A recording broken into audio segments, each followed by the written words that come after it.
জয় মহারাজ কৃষ্ণচন্দ্রের জয়। জয় মহারাজ কৃষ্ণচন্দ্রের জয়। জয় মহারাজ কৃষ্ণচন্দ্রের জয়। বসো বসো, যে যার জায়গায় বসে পড়ো। সেনাপতি, আগে বলুন মহারাজ। তোমাকে যে বলেছিলাম যুদ্ধের জন্য নতুন অস্ত্র কেনার কথা, তা সেই কাজটা কি হয়েছে? হ্যাঁ, একদম ভুলে গেছি মহারাজ। আগে আগে আমি কালই সব অস্ত্র কিনে রাজবাড়ির অস্ত্রশালায় রেখে দেবো মহারাজ। সে কি, তোমাকে আমি 7 দিন আগে এই কাজটা দিয়েছি আর তুমি এখনো সেটা করে উঠতে পারোনি? না না না, তোমার দ্বারা কিছুই হবে না। পণ্ডিত, আগে হুকুম করুন মহারাজ। আমি যে তোমাকে পাঠশালার পড়ুয়াদের পাঠ্যপুস্তক কেনার জন্য 5 মোহর দিয়েছিলাম, সেটা দিয়ে কি পাঠ্যপুস্তক কেনা হয়েছে? আগে না মানে মানে হ্যাঁ মানে কি মানে করছো? আগে না মহারাজ। বাহ বাহ, তোমরা তো সব এক একটা রত্ন, কাউকে দিয়েই দেখছি কোনো কাজই হবে না। তা রাজবৈদ্য, আগে তোমাকে যে বলেছিলাম 7 দিনের মধ্যে প্রজাদের জন্য বিনামূল্যের স্বাস্থ্য চিকিৎসা কেন্দ্র খোলার কথা, তা সেটা কি খুলেছে? না মহারাজ, তবে 7 দিনের মধ্যে খুলে ফেলবো। কিন্তু আমি তোমাকে কাজটা 7 দিন আগেই দিয়েছিলাম রাজবৈদ্য, হিসেব মতন আজই তার শেষ দিন। মাথা চুলকে আর কি হবে শুনি, তোমরা কেউ একটা কাজ করো না। মন্ত্রী, এই রে, এবার আমার পালা। হয়ে গেছে মহারাজ, সব কাজ হয়ে গেছে। হ্যাঁ সে কি, কিন্তু আমি তো তোমাকে কোনো কাজই দিইনি। হ্যাঁ, ও ও ও হ্যাঁ হ্যাঁ হ্যাঁ হ্যাঁ, তাই তো তাই তো। চুপ! কিন্তু এবার দেব। মন্ত্রী, তুমি আগামী মাস থেকে আমার রাজসভার সব সদস্যদের বেতন কেটে অর্ধেক করে দেবে। কেউ একটা কাজ করে না, খালি বসে বসে বেতন নিয়ে যায়। আজ থেকে এসব একেবারে বন্ধ। না না মহারাজ, এমন করবেন না। পায়ে পড়ি মহারাজ, ক্ষমা করে দিন। আমাদের ক্ষমা করে দিন। হ্যাঁ আচ্ছা মহারাজ, তাই হবে। কিন্তু আবার কিসের কিন্তু? গোপালের কি হবে মহারাজ? গোপাল তো অর্ধেক দিন রাজসভাতেই আসে না। ওর বেতন অর্ধেকের বদলে কি পুরোটাই কেটে নেব? হ্যাঁ হ্যাঁ, তাই কর। না না না না না, সর্বনাশ, এমন করবেন না মহারাজ। না খেতে পেয়ে মরে যাব, তার উপর বাড়িতে গিন্নি আছে। অয়, বেতন কাটার কথা উঠতে না উঠতেই গোপাল এসে হাজির। কিন্তু হলোটা কি মহারাজ? কি হয়েছে তুমি কি জানো না গোপাল? তুমি তো সেরা ফাঁকিবাজ। কিন্তু এবার তোমার সঙ্গে সঙ্গে রাজসভার বাকি সদস্যরাও ফাঁকি মারতে শুরু করেছে। তাই মহারাজ ঠিক করেছেন সবার বেতন কেটে অর্ধেক করে দেবেন, আর তোমার পুরো বেতনটাই কাটা যাবে। আমাদের ক্ষমা করে দিন। হ্যাঁ মহারাজ, আমাদের ক্ষমা করে দিন। আমাদের একটা শেষ সুযোগ অন্তত দিন মহারাজ, নিজেদের প্রমাণ করার জন্যে। হ্যাঁ মহারাজ, কথা দিচ্ছি, এবার আপনি যা বলবেন আমরা তাই শুনবো। আমরা আপনার আদেশ অক্ষরে অক্ষরে পালন করব। দয়া করে বেতন কাটবেন না মহারাজ, না খেতে পেয়ে মরবো। এদের একটা শেষ সুযোগ দিতেই হবে দেখছি। আচ্ছা বেশ, দিলাম তোমাদের শেষ সুযোগ। আমি তোমাদের একটা কাজ দেব, সময় মতন কাজটা করতে পারলে আমি তোমাদের বেতন ছুঁয়েও দেখবো না, উল্টে তোমরা উপরি পুরস্কার পাবে। কি কাজ মহারাজ? আমি এই রাজ্যের সবচেয়ে চালাক মানুষকে একবার চোখের দেখা দেখতে চাই, আর তোমাদের কাজ হলো আগামীকালের মধ্যে কৃষ্ণনগর রাজ্যের সবচেয়ে চালাক মানুষকে খুঁজে বার করে তাকে আমার সামনে ধরে নিয়ে আসা। আর কালকের মধ্যে ধরে নিয়ে আসতে না পারলে তোমাদের বেতনের অর্ধেক ঘ্যাচাং ফু, তাই তো মহারাজ? ঠিক বলেছ মন্ত্রী, তবে তুমিও কিন্তু ছাড় পাবে না। নয়, হ্যাঁ, তোমাকেও এই একই কাজ করতে হবে মন্ত্রী, না হলে যে তোমার অর্ধেক বেতনও ঘ্যাচাং ফু হয়ে যাবে। বেশ হয়েছে, এবার বোঝো ঠেলা। আজকের মতো রাজসভা এখানেই শেষ। যাও, এবার তোমরা যে যার মতন বাড়ি যাও। এবার কি হবে? কালকের মধ্যে মহারাজের আদেশ পালন করতে না পারলে আমাদের অর্ধেক বেতন একেবারে ঘ্যাচাং ফু হয়ে যাবে। ঠিক বলেছেন সেনাপতি, এখন কি যে করি? কিছু তো একটা করতেই হবে চাঁদু। এত সহজে আমি আমার বেতন কেটে অর্ধেক হতে দেব না। আপনারা সবাই বাড়ি যান। বাড়ি গিয়ে ঠান্ডা জলে স্নান সেরে পেট ভরে ভাত খেয়ে একটু বিছানায় গড়িয়ে চিন্তা ভাবনা করুন, দেখবেন একটা না একটা পথ ঠিক বেরিয়ে আসবে। এমন করলেই মাথায় বুদ্ধি আসবে বুঝি গোপাল? আপনাদের আসবে কিনা সেটা তো আর আমি জানি না, তবে আমার আসে। যাই, এবার বাড়ির দিকে যাই। গাটা কেমন ম্যাজ ম্যাজ করছে। গোপাল দেখছি ভালোই আছে, মাথায় কোনো চিন্তা নেই, একেবারে ফুরফুরে মেজাজে ঘুরে বেড়াচ্ছে। সেটাই তো দেখছি। এদিকে এদিকে চিন্তায় চিন্তায় আমাদের কপালে যে ভাঁজ পড়ে যাচ্ছে। ভাঁজ পড়লে কুঁচকে যায় কপাল, তাই ভাবনা করুন বন্ধু, কারণ আমাদের পথ দেখাবে গোপাল। হ্যাঁ, গোপাল আমাদের পথ দেখাবে? হ্যাঁ হ্যাঁ, দানটা চালে সে ঠিক সময়ে বুঝে। গোপালের থেকে চালাক মানুষ পাবেন না আর খুঁজে। হ্যাঁ, এটা কিন্তু একদম ঠিক কথা। গোপালের থেকে চালাক মানুষ আমি দুটো দেখিনি। বুদ্ধিটা মন্দ নয়, তবে তাই হোক, আমরা কাল সবাই মিলে গোপালকে মহারাজের কাছে ধরে নিয়ে যাব। গোপালের জন্যে যদি আমাদের অর্ধেক বেতন বেঁচে যায় তাহলে তো ভালোই হয়। কিন্তু গোপাল কি যেতে চাইবে আমাদের সঙ্গে? না যেতে চাইলে হাত পা বেঁধে তুলে নিয়ে যাব, ওসব আমার ওপর ছেড়ে দাও। তোমরা শুধু কাল সকাল সকাল গোপালের বাড়ির সামনে চলে এসো, দেরি করো না কিন্তু কেউ। আচ্ছা মন্ত্রী মশাই।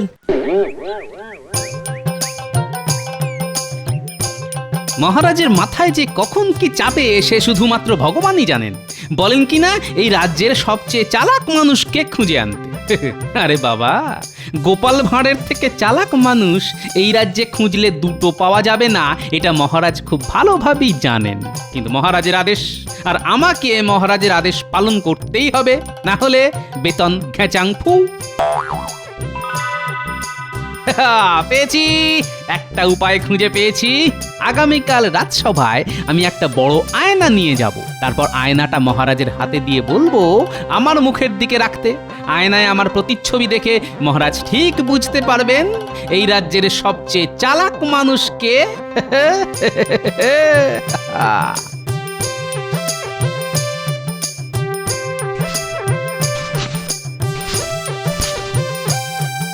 ওই এতক্ষণে আসার সময় হলো তোমার?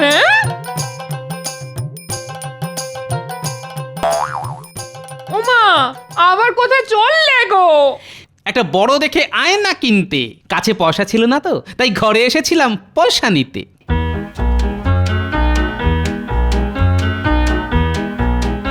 এই মানুষটার মাথায় কখন যে কি ভূত চাপে বোঝা মুশকিল। ভগবান, আমার মানুষটার দিকে একটু তাকাও ভগবান, না হলে আমাকে পাগলা গারদে পাঠাও। উফ!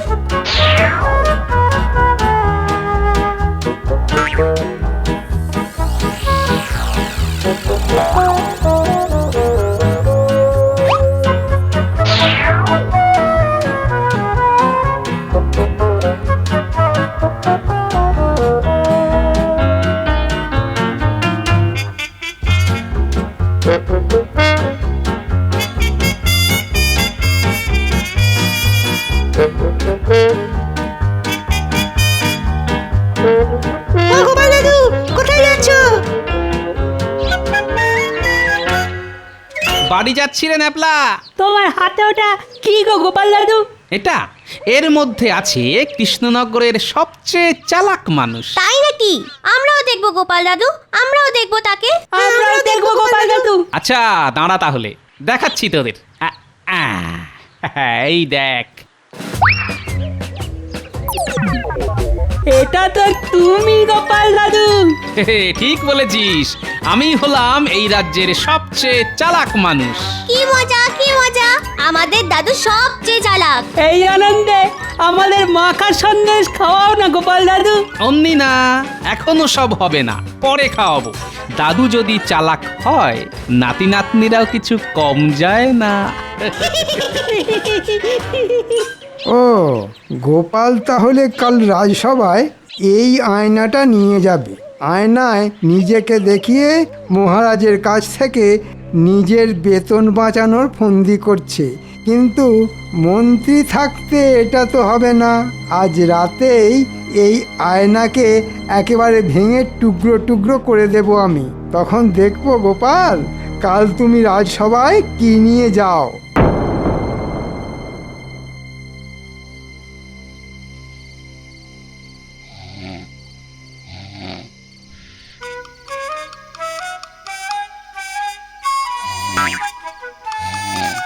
কে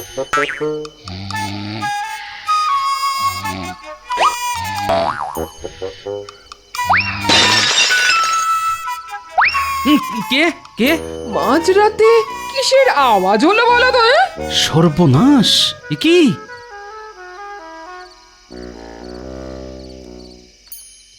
আমার ট্যাকের কড়ি খসিয়ে কেনা আয়নাটার এ কি অবস্থা? হায় হায় হায় হায় হায়! এ কি হলো? ও, এইবারে বুঝেছি। কেউ জানলা দিয়ে হাত বাড়িয়ে আয়না উদ্দেশ্য করে এই পাথরটা ছুঁড়ে মেরেছে। কিন্তু কে? সে যেই হোক না কেন, একবার ধরতে পারলে তাকে আমি আচ্ছা শিক্ষা দেবই বলে দিলাম। হ্যাঁ,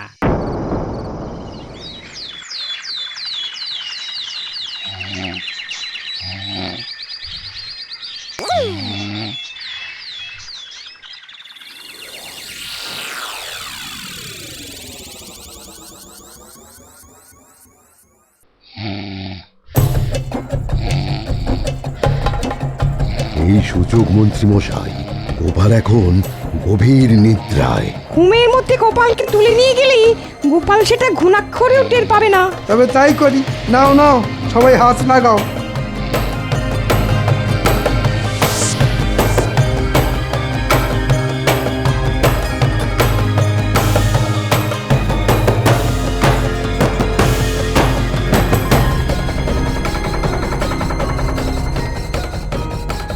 আস্তে আস্তে এইখানে রাখুন।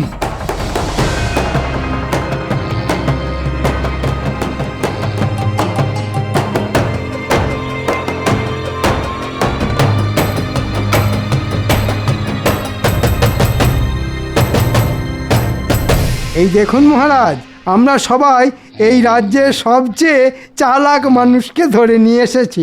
হ্যাঁ?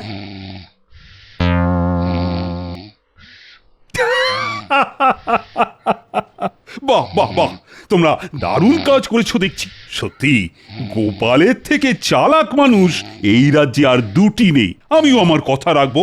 তোমরা এই মাসে পুরো বেতনটাই পাবে, আর সঙ্গে পাবে উপহার। বেতন? উপহার? কোথায় কোথায় বেতন? কোথায় উপহার? এই যে গোপাল, বেতন আর উপহারের কথা শুনে ঘুম ভেঙে গেল নাকি তোমার? এ কি, আমি রাজসভায় কখন এলাম? তুমি নিজে আসনি গোপাল, আমরা তোমাকে তুলে নিয়ে এসেছি, বুঝলে? হ্যাঁ নয় গোপাল, হ্যাঁ, তুমি বাদে আমার রাজসভার বাকি সদস্যরা তোমাকে আমার সামনে নিয়ে এসে আমার আদেশ পালন করেছে। এবার তোমার পালা গোপাল। এই রে, এবার কি হবে? গোপাল খালি হাতে এসেছে মহারাজ, এবার গোপালের বেতন কাটা যাবে। মহারাজ, সবাই আমাকে আপনার কাছে ধরে নিয়ে এসেছে কেন জানেন? জানি গোপাল, সবাই মনে করে তুমি হলে এই রাজ্যের সবচেয়ে চালাক মানুষ। আগে তা আপনি ঠিকই বলেছেন মহারাজ।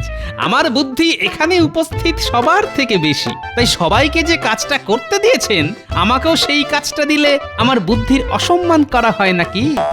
তাই তো, তোমাকে এর থেকেও কঠিন কাজ দেওয়া উচিত আমার। তাই দিন মহারাজ, তাতে করে হাতে কিছুটা সময় অন্তত পাওয়া যাবে। ওসবের কি দরকার মহারাজ? আপনি বরং গোপালের এই মাসের পুরো বেতনটাই কেটে নিন। না না না না, তা কি করে হয়? গোপাল হলো এই রাজ্যের সবচেয়ে চালাক মানুষ। গোপাল, আগে বলুন মহারাজ। তোমাকে এই রাজ্যের সবচেয়ে চালাক মানুষ না, সবচেয়ে চালাক পশুকে খুঁজে আনতে হবে, এবং সেটা আমার সামনে প্রমাণও করতে হবে। তোমার হাতে কিন্তু একদিন সময়। এই একদিনের মধ্যে এই রাজ্যের সবচেয়ে চালাক পশু খুঁজে নিয়ে আসতে না পারলে আমি তোমাকে 1 মাসের নয় 2 মাসের বেতন কেটে নেব। সর্বনাশ! এবার গোপাল বাবাজি পালাবে কোথায়? আজকের মতো রাজসভা এখানেই শেষ। যাও গোপাল, তুমিও বাড়ি যাও। কাল রাজসভায় আমি এই রাজ্যের সবচেয়ে চালাক পশুকে দেখতে চাই কিন্তু। গোপাল, এবার তোমার 2 মাসের বেতন ঘ্যাচাংফু হলো বলে। না না না, এত সহজে আমি হার মানব না। আমি হলাম গোপাল ভাঁড়, তোমার নাম গোপাল ভাঁড় আর কপাল ভাঁড়। কালকের মধ্যে এই রাজ্যের সবচেয়ে চালাক পশুকে খুঁজে বার করা মুখের কথা নয়। কি ভেবেছিলে গোপাল? মহারাজের কাছে নিজের বুদ্ধির কথা বলে আমাদের থেকে দ্বিগুণ উপহার হাতিয়ে নেবে? হ্যাঁ, সে ঘুরে বালি। কথায় আছে, অতি চালাকের গলায় দড়ি। তোমার হালও সেই রকমই হবে, বুঝেছো? কাজটা ঠিক করলাম না। এই যে পুরো হিতের বিপরীত হয়ে গেল। 1 মাসের বেতন বাঁচাতে গিয়ে এখন 2 মাসের বেতন যেতে বসেছে। এই রাজ্যের সবচেয়ে চালাক পশুকে খুঁজে না পেলে আমাকে যে আগামী 2 মাস না খেয়ে থাকতে হবে। শেয়াল। শেয়াল হলো সবচেয়ে ধূর্ত পশু। পেয়েছি।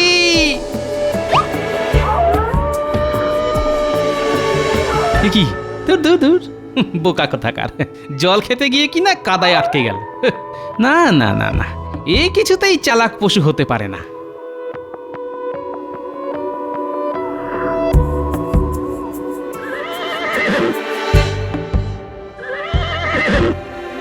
এই দেখ, পাশে একটা বড় গাছের ছায়া থাকতে এই ঘোড়াটা রোদের মধ্যে দাঁড়িয়ে হাঁপাচ্ছে। ধুর, এও চালাক নয়।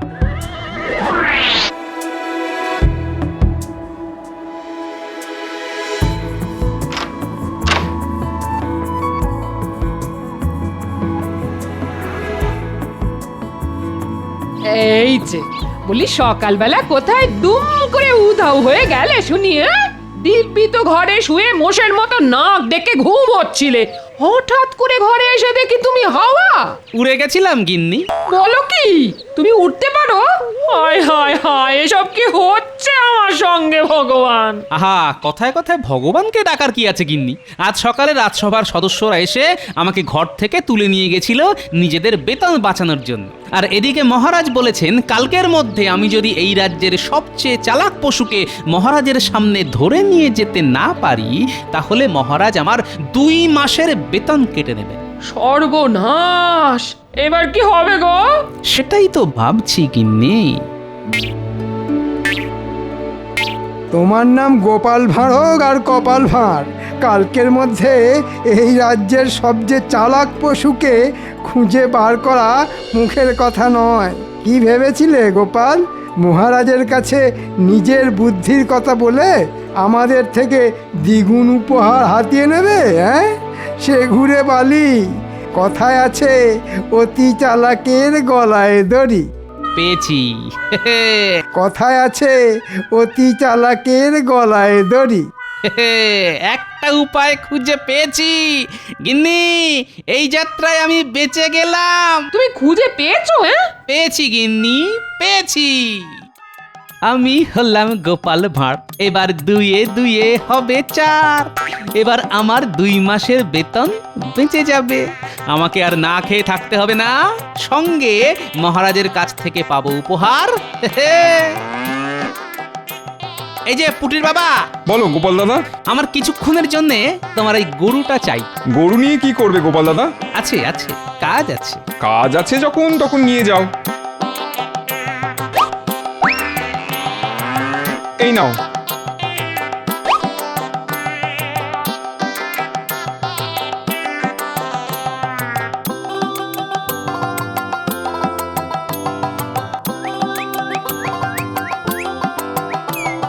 মহারাজ দেখবেন, আজও গোপাল ডুব মারবে। আজ গোপাল ডুব মারলে না 2 মাসের বেতন নয়, গোপালকে আমি সারা জীবনের মতন রাজসভা থেকে বহিষ্কার করব। আরে গোপাল! আগে সেটা আর হচ্ছে না মহারাজ। গোপাল এসে গেছে এবং সঙ্গে করে নিয়ে এসেছে এই রাজ্যের সবচেয়ে চালাক পশুকে। হ্যাঁ, গরু? আগে একদম ঠিক মহারাজ। তুমি কি পাগল হয়ে গেলে গোপাল? গরু কি করে সবচেয়ে চালাক প্রাণী হতে পারে? আমার পাঠশালায় কেউ পড়া না পারলে আমি তাকে গরু বলে ডাকি, আর সেই গরু নাকি সবচেয়ে চালাক প্রাণী। আগে একদম ঠিক, এই গরুই হচ্ছে সবচেয়ে চালাক প্রাণী। গোপাল, প্রমাণ দাও। আমার কিন্তু প্রমাণ চাই। আমি তোমার মুখের কথা তো বিশ্বাস করব না। অবশ্যই দেব মহারাজ, প্রমাণ দেব বলেই তো এত দূর ছুটে এসেছি। আগে আপনারা তো সবাই জানেন, কথায় আছে অতি চালাকের গলায় দড়ি। হ্যাঁ, আমরা সবাই জানি। এবার ভালোভাবে চেয়ে দেখুন মহারাজ, কৃষ্ণনগর রাজ্যে যত গরু আছে তাদের সবার গলায় দড়ি আছে। হ্যাঁ নয় মহারাজ, হ্যাঁ। আর কথায় যখন আছে তখন সেই কথা আমি ফেলি কেমন করে মহারাজ? হ্যাঁ, গোপাল কিন্তু ঠিকই বলেছে। হ্যাঁ, গোপাল কথাটা মন্দ বলেনি, সত্যি তো কথায় আছে অতি চালাকের গলায় দড়ি। আর তাই এই রাজ্যের সবচেয়ে চালাক পশু হলো গরু। এবার আমার 2 মাসের বেতনটা বেঁচে গেল, আর আমার উপহারটা মহারাজ। পাবে পাবে, তুমি উপহার পাবে। বাপ রে বাপ, কি বুদ্ধি তোমার গোপাল! আগে আমি নিজের বুদ্ধির পরিচয় না দিলে রাজসভার বাকি সদস্যদের অর্ধেক বেতনও ঘেচাংফু হয়ে যেত, কারণ ওনারা আমাকে সবচেয়ে চালাক মানুষ হিসেবে তুলে নিয়ে এসেছিলেন। যা, এত চেষ্টা করেও আমি গোপালকে আটকাতে পারলাম না। মন্ত্রী মশাই, আমি জানি আপনি ঢিল ছুঁড়ে আমার ঘরে রাখা আয়নাটা ভেঙেছিলেন। হ্যাঁ, তুমি কি করে জানলে? ভুল হয়ে গেছে গোপাল, আর আমি তোমার পিছনে লাগতে যাব না। আন্দাজে বললাম। ও, তার মানে এটাই সত্যি? না মানে মন্ত্রী, তুমিও দেখছি কম যাও না। ওরে বাবা রে, পালাও পালাও!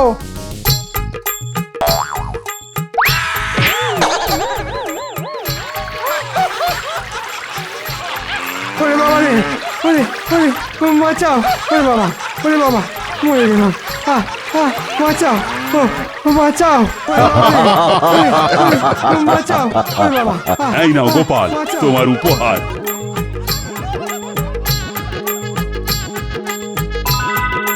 তোমার মতন চালাক মানুষ এই রাজ্যে কেন, গোটা পৃথিবীতেও নেই। ধন্যবাদ মহারাজ।